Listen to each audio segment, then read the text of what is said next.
All right, part two to the discussion from this morning on tongue blocking exercises. Part one was focused around single notes. And so if you missed that, go catch that. Maybe look at that first, or you can hang out if you're watching this live, but as a recording, maybe go catch part one. What I want to do is, and by the way, I did create a PDF that you can download in the video description of part one. Here's what it looks like. So this little PDF that we're looking at here, again, is downloadable from part one, and it outlines some tongue blocking exercises that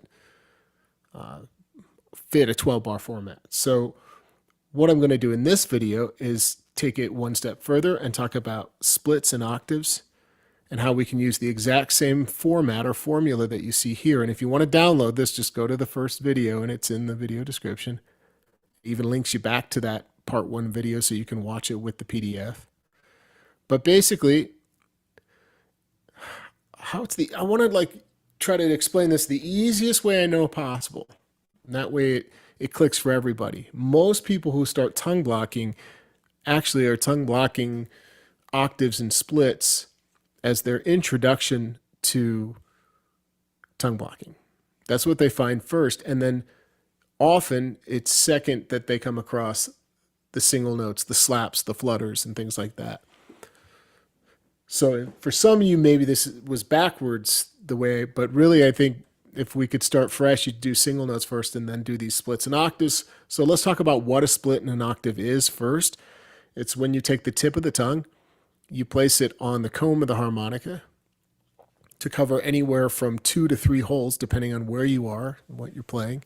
Often it's 2 holes that you're covering, and you're playing out of the sides of the mouth to get the octave or the split. So what's the difference between the term octave and split? An octave plays the same note in different registers, like 1/4 blow, 2/5 blow, and 3/6 blow.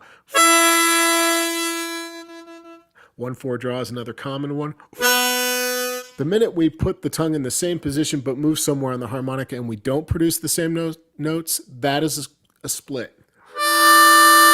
2/5 draw, 3/6 draw, and so on. And the available draw octaves are created by a very large, wide spread of 3 holes being covered. They just sound like this.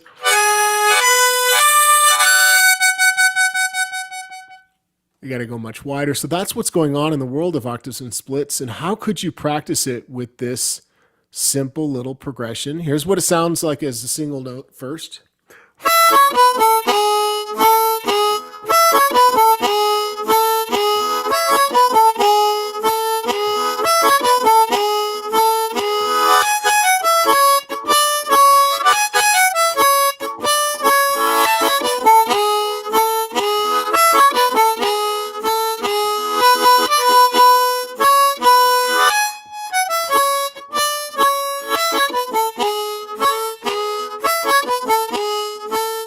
If you want the slower version to practice along, that's what part one is.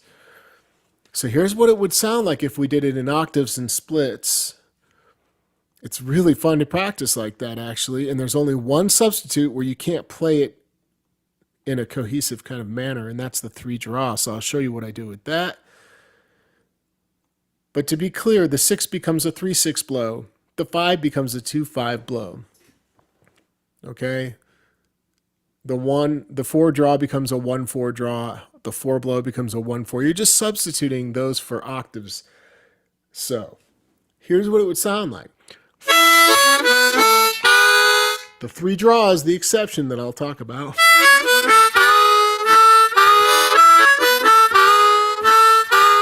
That's the 1 chord line as octave and split practice. So here's exactly what I'm playing. 3/6 blow, 2/5 blow, 1/4 draw, 1/4 blow, 3/4 draw with a little bit of a bend on 3, then 1/4 blow, back to the 3/4 draw dirty note, and it sounds really nice that way. You can really get some great practice. So you're getting the octaves and splits, that kind of practice. You're getting the 3/4 draw, having to go to that back and forth from this tongue blocked embouchure to, in my case, I will pucker that portion. You could tongue block it, all of it.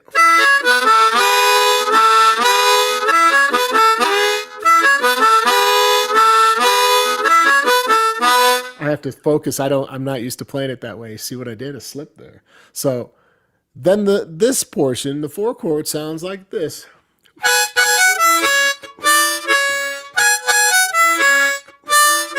So let me play that nice and slow for you.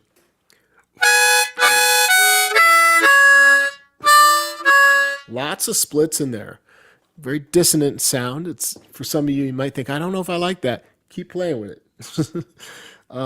We're not hanging out on this split too long, so it becomes the following holes: 4 and 7 draw, and then 3/6 draw replaces the 6 draw. 6 blow, we know that becomes 3/6 blow, and 2/5 blow, 2/5 draw, 2/5 blow. And I am doing something I haven't mentioned yet and I haven't talked about. I'm using the tongue in a very specific manner where I'm not trying to leave it on in like this. If I left it on the comb, that works okay. You can use your breath to go to kind of separate the notes.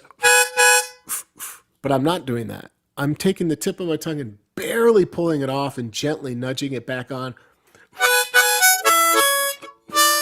for every single note. So it doesn't actually get pulled off the comb. That's what I'm trying to explain. It kind of wiggles back. You can pull it off just barely, but put it right back on, okay? It's a very subtle touch. And I was doing it on the 1 chord too. And then you're back at the 1.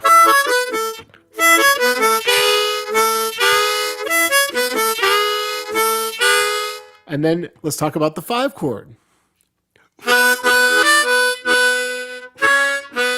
Just 1/4 draw for the 4 draw, 2/5 draw. You're getting the drift here, right? 2/5 draw for the 5, and so on, and you get back to the 4. We'll just play the 7 once this time.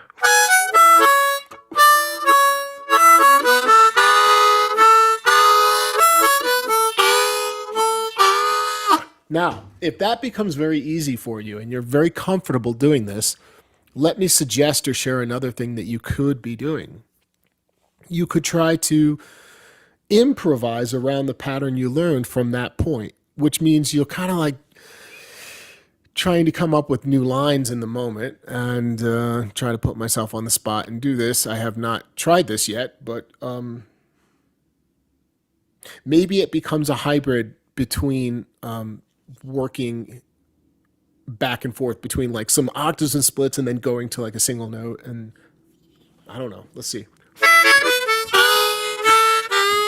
And okay, this is ADD. It's the brilliance of ADD, and also the downfall is that you get these ideas that come to you in the moment and you want to share them. But at the same time, it's an interruption and a distraction. But let me share what I'm thinking right now, which is listen to the way the phrases are.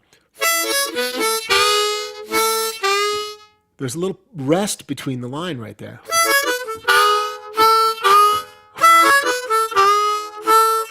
So you could fill up some of that.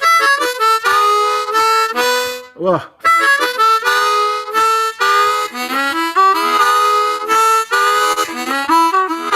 So you modify the line by coming in and bringing something into that little tiny rest area and depart from the line here. So this is improvising right here because it's just coming to me.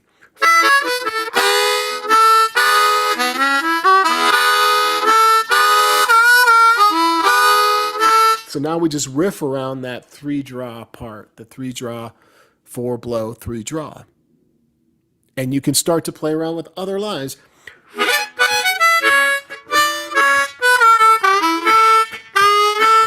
Like right there. here's the thing. I'm kind of getting off track, so let me back up.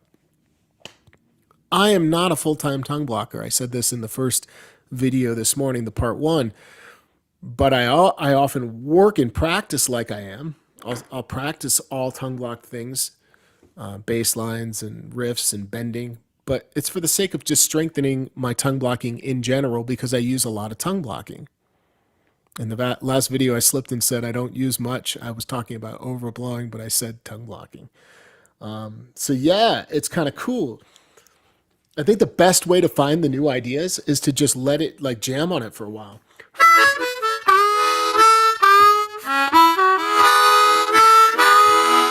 So there's one line.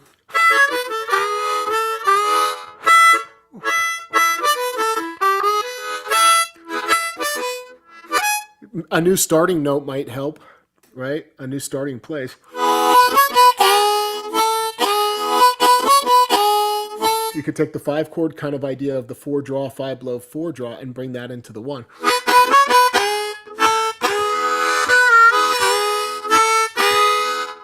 You could do whatever you want. The key is to keep the lines pretty simple and find a pocket there for the 12 bar and work it in, work it in. What's going on, everybody that is tuning in? Thank you so much for checking out part 2. So back to just to recap what I did in case you're joining late. You've got these ideas. You can use single note approach tongue blocking to practice, but then you can come in and convert, sort of change this all to your octaves and splits and work that as a progression. So I'll play it one more time before I go. It would sound like this. If you want to try to practice along. Again, I'm using an A harmonica. I'll do it slower. Going to come in on the upbeat. 1, 2, 3, 4.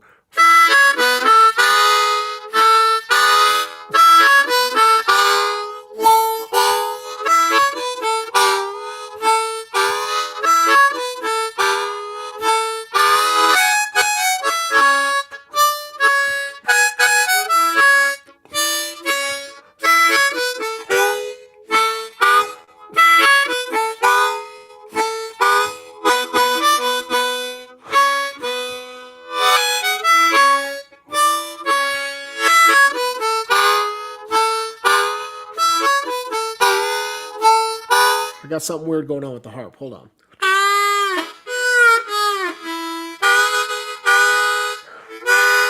Maybe it's something going on with me and not the harp. All right, there. It sounds better now. The dirty note wasn't sounding right to my ear. Let's talk about the dirty note. That's a great conversation to end on. I didn't really say much about it. I said that I was bending the 3 a little bit, giving it a little bend on like the blue note or the half step. And then bringing in a pinch of 4-draw. What's the attack? I am using the tongue to separate, getting that da. Like in the middle of the tongue, like a soft da, not a t-t near the top of the tip of the tongue, but back here. Maybe somewhere in between that spot. That's how I'm getting it to be more pronounced. So that's that little dirty note area, and that's it. Maybe there will be a part 3. I don't know. Thanks for tuning in, and I hope to see you soon.